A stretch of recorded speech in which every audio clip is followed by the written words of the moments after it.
is going on YouTube? I just wanted to say thank you for everybody who responded to my High Rens video. There was a ton of information in there. I just basically checked this out on a whim because it was all over the damn place, you know. But then the more I learned about Ren, the more I realized this is like entirely in my wheelhouse. It turns out Ren looks at himself as a modern day bard. And if you look at my channel, I'm history buff, right? So anybody who takes music and kind of twists it in any shape or form is incredibly intriguing to me. But the fact that Ren creates his music in a way that represents the medieval bard, that is fucking awesome. So of course, looking back in hindsight, I could see High Ren how that works. So basically, if you're not aware, the bard is very popular in the Middle Ages, especially when people were very illiterate, would travel around from town to town, village to village, and basically tell stories with many different kinds of medium, whether it was music, whether it was interpretive dance, whether it was acrobatics. He would kind of incorporate all that stuff to tell stories of historical deeds or other fantastical feats, whatever you want to say. That's kind of the whole concept of the bard. And anybody involved in any kind of RPG games, I mean, you guys get it. He's got a lute. He could usually do some magical shit. Just think your dandelions, your Tom Maryland, for those of you who are Wheel of Time fans, and of course, let's not forget. Clearly, you've never heard of the legend of Vox Machina. Allow me to give you a proper introduction. Oh, gods, here we go. Fuck yeah, that guy fucks anything. Anyways, so this just kind of helped me realize that this guy is completely in my wheelhouse because I love music. I love people who take music and kind of turn it into something new. I love people who take music and they make it thematic in nature, where you're telling a full story. You're not just kind of blabbering some stuff, but you're telling a full story. I mean, every aspect of what Ren does is kind of directly in my wheelhouse. So I'm glad I magically stumbled upon it, and thank you all for letting me know. So one of the biggest recommendations was The Tale of Jenny and Screech. I'm going to watch the full thing from front to end. I don't even know if this is the right video to watch, but I'll make sure that I put the proper links down in the description of the video. So thank you all. That last Ren video, I got a ton of subs. So welcome. Hopefully I'll do this justice. I am not going to lie. I have had a lot to drink today. It was a rough day at work. I thought it'd be a fun way to do a reaction. If this doesn't work out well, I'll just scrap it and then I'll redo this when I'm a little bit more sober. But if it works, we'll keep it. Wait, that doesn't make sense. If I did it when I was sober, it wouldn't really be a reaction, would it? Shit, it's all on this, ain't it? Okay. All right, so let's check it out, I guess. Okay, so no idea what to expect here. I will say High Ren was absolutely incredible. And if you haven't seen it yet, check out the video. I mean, it was just, it's a whole new way of telling a story, to be honest with you. I say a whole new way. It's in the medieval bard fashion. Which kind of shows you how things go around, but it's definitely paying homage to that, using multiple mediums, using acting, using music, using all kinds of different things to get your point across. And I think he did so in an amazing way. And the more I hear that song, High Ren, I cry harder each time because the lyrics are just so intensely deep.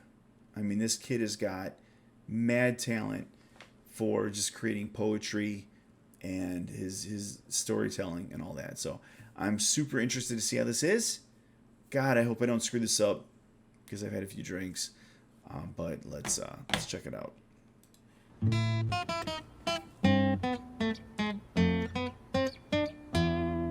Oh, wait a second. I was told to turn off the captions because that could be terrible. A lot of people told me to turn those off. It's a big fuck up I had in my last video. Let's see if this makes it better. Okay, they're off.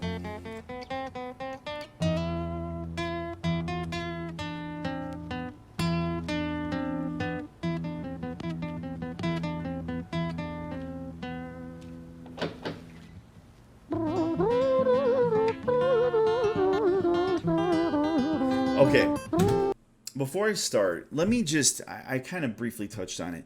So, the idea of a bard, right? This is the person who can basically pull an audience, whether they're in the street, whether they're in a tavern, whether they're in basically a giant coliseum of 100,000 people. It really doesn't matter. Somebody mentioned that he was a busker, which I happily understand the meaning to. I'm a good friend of Mike Nagoda, who also has a YouTube channel. And he has a song that he made called Busker's Blues, which talks about playing basically at a subway stop or at a bus stop or in the middle of the street, wherever. So busker, from what I understand, is somebody who just plays in public and gets donations, right? We've all seen them before. So this is that same concept of a bard, somebody who's able to just kind of tell their story. And it doesn't really matter what their audience is. It doesn't really matter what their venue is. It could be a street, an alley. It doesn't really matter. So it's kind of neat to take that concept and bring it to modern times, and not only do that, but kind of glorify it, right? We sometimes think of subway players, we think of them as like subpar, but this is like a bread and butter, man. He can tell his story wherever he's at. So just keep that in mind as you watch this.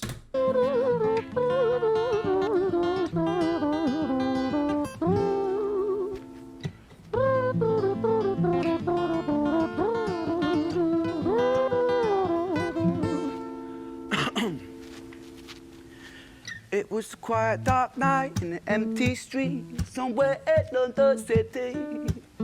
Jenny walked alone, she was dragging her feet. She was heading back home to sleep. Well, she knew this town, she knew this floor, because she walked it about 1,000 times before. She wanted to escape. Can you blame? Well, on the very same night, in a different place, there walked this hooded young youth by the name of James. He was 14 years old and out of his brain. He'd been smoking ganja with the boys. James, he grew up to be a kid of the street. His mates called him Screech. He was quick on his feet. He was a liar, a thief. At 14 years old, the devil had set his sights on his soul. As Jenny walked home all alone, she felt scared. Usually she was alright, but it was like there was something in the air. A divine intervention telling her to beware, maybe intuition bugging her and making her so scared. Sirens sounded in the distance at the beat of Jenny's feet. A symphony of the night that echoes crime on London streets. Jenny turns a corner, their eyes they meet. Up all go Jenny, a boy named Screech. Okay, so we know this story all too well. You basically got a good old girl who comes in contact with just a no-good kid, right? And I think this bears noting, pay attention to how in the beginning this started very basic, he's coughing, he's just, it looks very low production. And I have a theory this is going to build on itself, right? It's going to start very basic and it's going to become more complex as we go. So again, that's what I get so far. We got Jenny, who's just kind of like this good old goody two-shoes girl who kind of turns a corner and runs into Screech, who's an asshole, right? So we'll see how that we all know how that works out, but The corner, their eyes they meet. Up all go Jenny, a boy named Screech. Give me all your money, bitch, give it to me. If you cooperate, then you'll soon be free. I want your purse, your phone, don't fucking look at me. I mean it, bitch, are you listening to me? Jenny freezes statue like a lady shakes stalactite. Feel like liquid nitrogen in the dark night. She tried to find strength to move, but stayed as still as a statue in high-heeled shoes. Wait, let's look at these lyrics. Hang on. Wait. I heard stuff about liquid nitrogen, all kinds of stuff. This is deep shit. So no, this isn't a love story yet. Maybe it will be, but he's robbing her ass. So let's see what he says here. Bitch, give it to me. If you cooperate, then you'll soon be free. I want your purse, your phone, don't fucking look at me. I mean it, bitch, are you listening to me? Jenny freezes statue like a lady shakes stalactite. Feel like liquid nitrogen. Wait, like a lady shakes stalactite?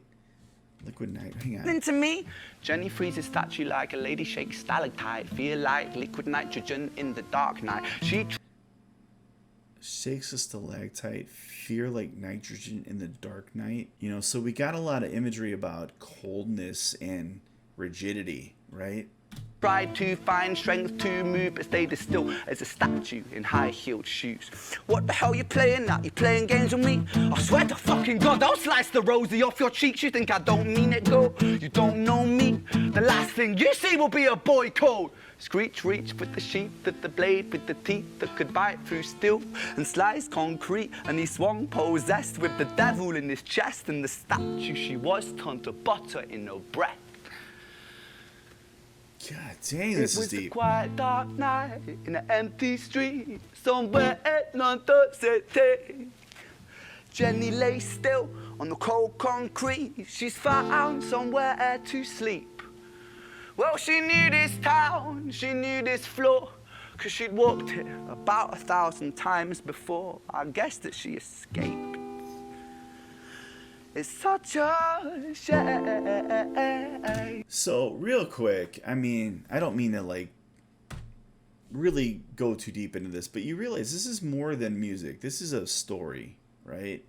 You get that, obviously. It makes sense, but, you know, nowadays, we're so, you know, I think kind of detracted from this, you know? We look at music, it's just kind of like this 3-minute thing that just kind of takes our mind off things while we're driving to work or, you know, while we're doing something, you know. But this is way beyond music, like way beyond. You even look at opera, things like that, to tell a story. This is way beyond that. It's such a shame. So much emotion into it too, you know. So I think this is the next part. So basically the first part is, you know, Jenny gets robbed or whatever, and now she's just kind of laying in the gutter, just kind of like in shock of what just happened, basically, you know.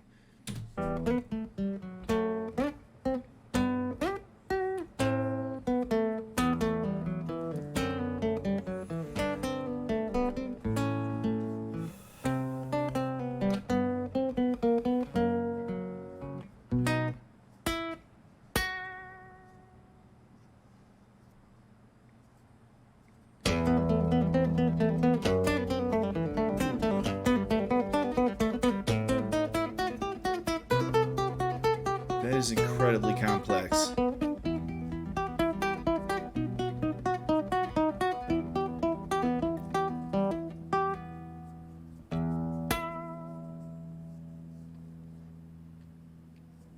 Our story, it starts right at the end.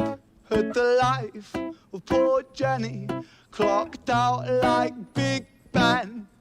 Dear Screech, dear boy, where did he go? He melted into the black night just like snow. Patrick, man, let me in. Please open the door. I think I've... Oh my god, that is so cool.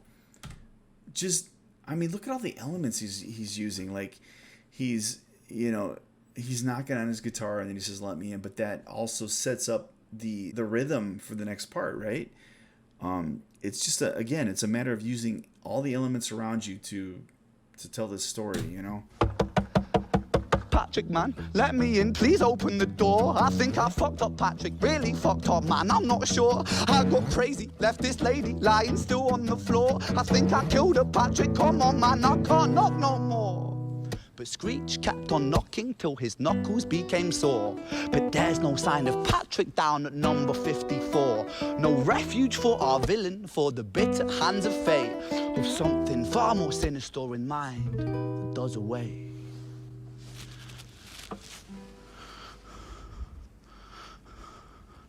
See, again, what's he doing? Like, this is...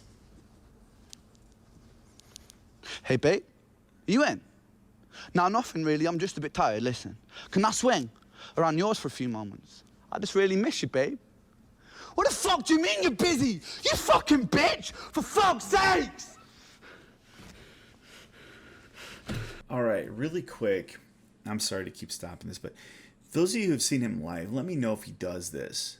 You know, if he's utilizing his phone other things, you know, again, just to put you in that space, right? To make you think like you're part of the show, right? Bitch, for fuck's sakes! Because that would be... Siren sounds approaching like a banshee in the night. The shrill cry of justice cutting like the sharpest knife. But Screech was never one to run, not one to miss a fight.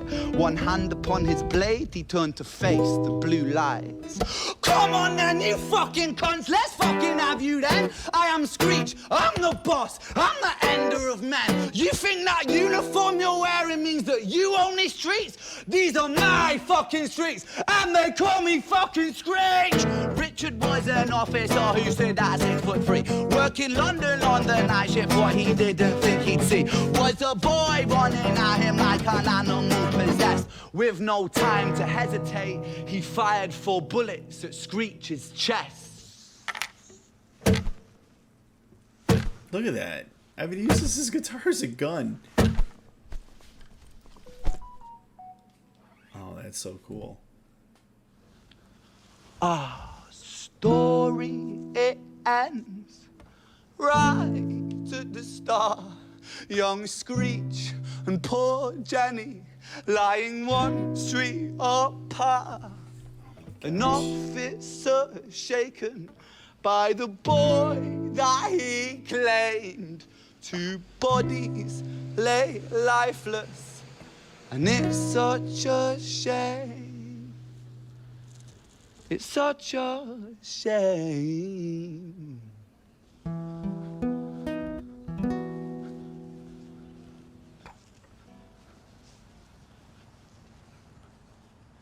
Okay, so if we were watching these separately, which I was told by multiple people to make sure I check these out in the proper order, this is the one that puts them in the order, right?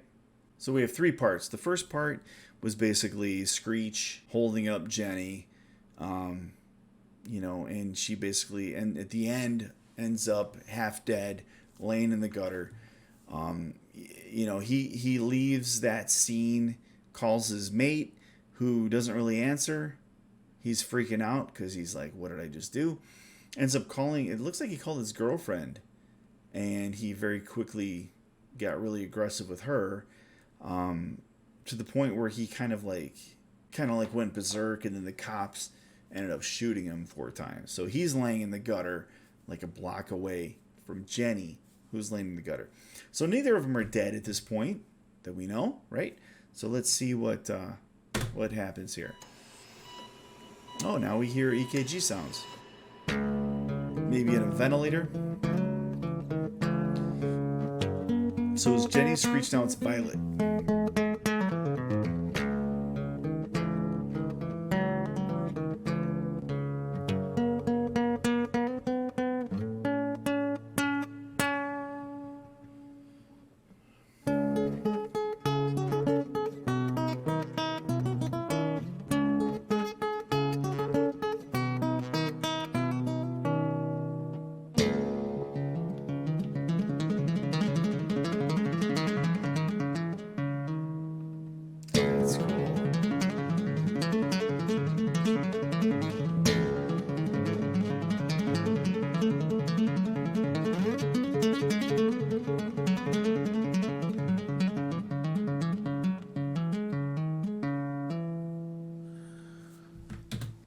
This dude is a technical master at that guitar.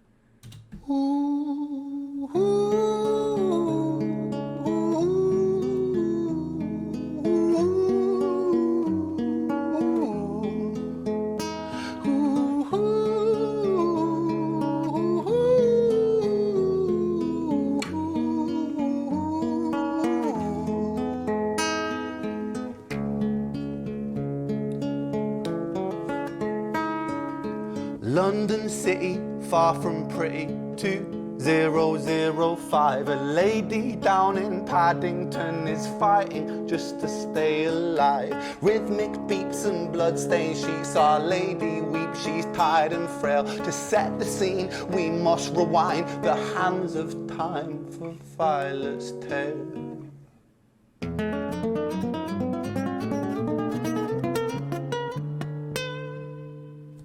So even that scale there, or whatever it was he did, I mean that indicates the backward rolling of time. Like, this kid is insane.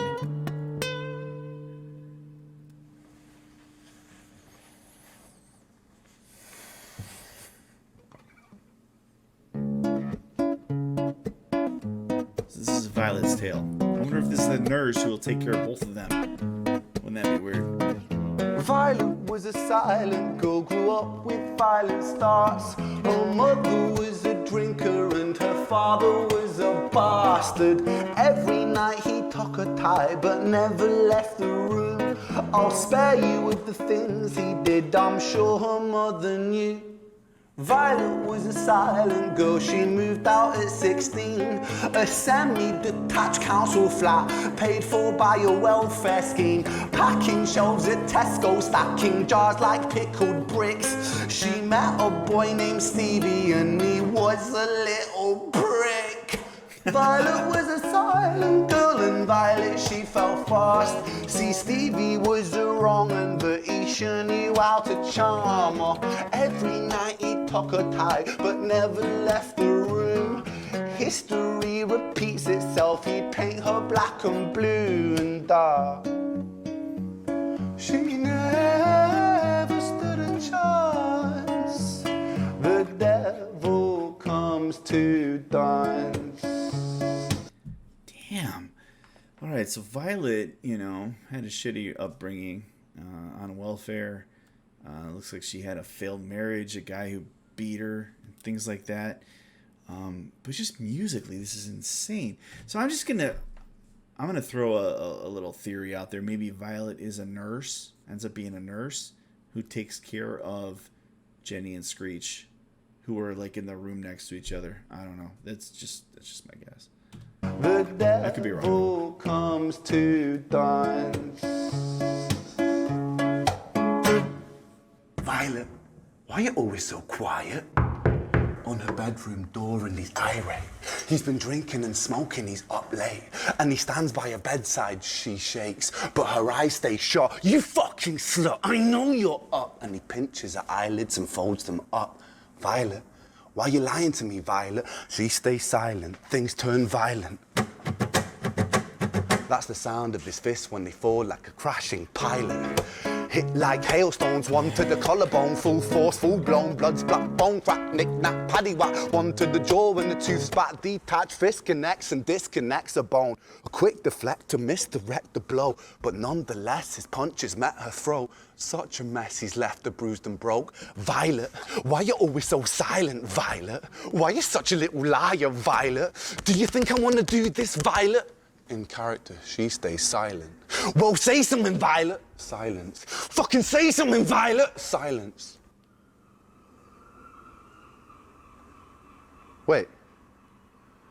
Say something, Violet. Not one word. She stays quiet. God. You know, this is something that cannot be told in this way unless you've experienced it. You know, I'm sorry. I mean, you hear about abuse. You know, I mean, fortunately, I've never been, you know, a victim or a perpetrator, depending on who you ask, that, you know, of this. And the depth that he's digging now. I mean, I don't know. I know that he's had some history with health problems and some other things, but the angle that he's talking is like somebody who truly knows how this goes down, you know. And it's so He stays quiet. There's got to be connection in the end. There's got to be.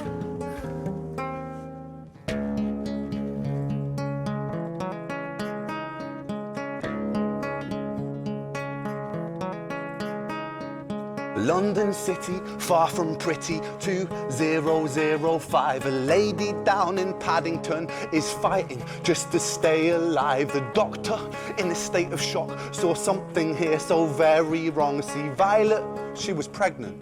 Poor Violet She was 9 months gone. Turning to the doctor, Violet broke her silence and she cried, if I'm to die right here tonight, please let my baby stay alive. The doctor soon regained composure, called the surgeon to come in. As Violet's world turned to black, the curtains closed, the lights went dim. In London City, far from pretty, 2005, a lady down in Paddington just lost the fight to stay alive.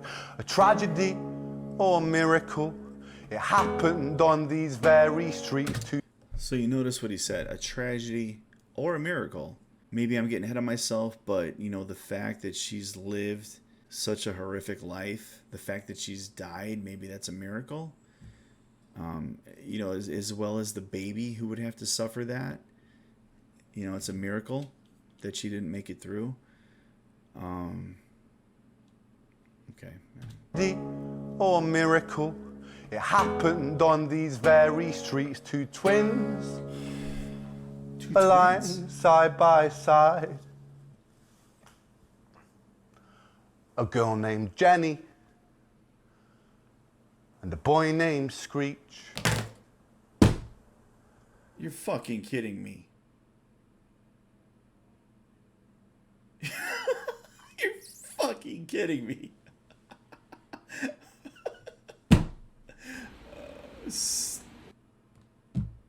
Stop. Okay. God. I gotta digest that. All right, let's talk about that.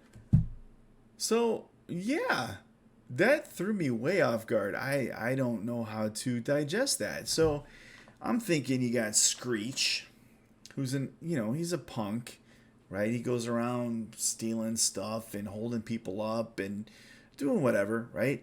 You got Jenny, who's a good girl. She's this, she's that. Who just happens to have a chance meeting with this guy who tries to hold her up, and for whatever reason he kills her, or close to kills her. So she ends up in the hospital. He goes crazy, gets shot by the cops. He ends up in the hospital. You know, I'm thinking that this Violet is like maybe the nurse that's going to take care of them. That would make sense, right? But then, you know, we don't know how far in time we're going to go back. This is the mother of the twins, which are Jenny and Screech. Just, that's, wow. So, you know, coming from the theme that I've seen so far with Ren, you know, is this concept between good and evil, between demons and angels. And, you know, if you're going to apply this to High Ren at all, I mean, it seems like a cyclical thing. You've got, you know, the ingrained in a person who basically has a horrible life, who is a victim of abuse a lot, and who ends up pregnant. We don't know if this is just, you know, being pregnant by the abuser or whatever. So you've got this ingrained, you know, kind of like when, you know, passing down this seed of just inequity, or, I mean, whatever you want to call it, right? This seed of just nastiness. You know, you've got an abusive male figure, whoever that is, that just kind of, and then you've got Jenny, who seems like she's generally good, and you got Screech, and then, you know, they're the product of that union, and they end up going their separate ways for whatever reason. I mean, that's what's amazing about this. You're left to think 1,000 different things. You know, did she give them both up for adoption, and one went one way, the other one went a totally different way, to where, you know, certainly they didn't know each other, and he ends up, you know, kind of coming full circle by attacking her and putting them both in critical condition. So, shit.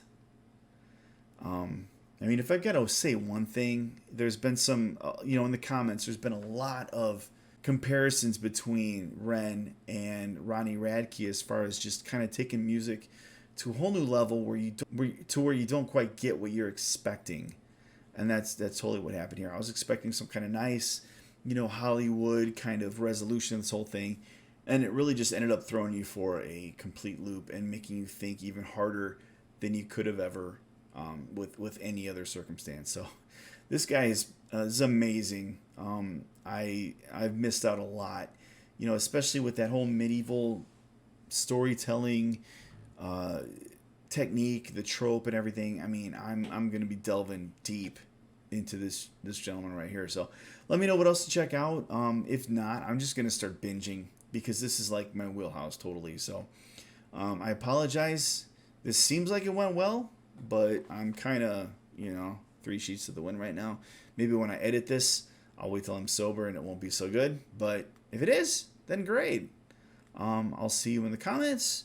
I'll see you in the future. But in the meantime, please be safe, healthy, and be nice to each other.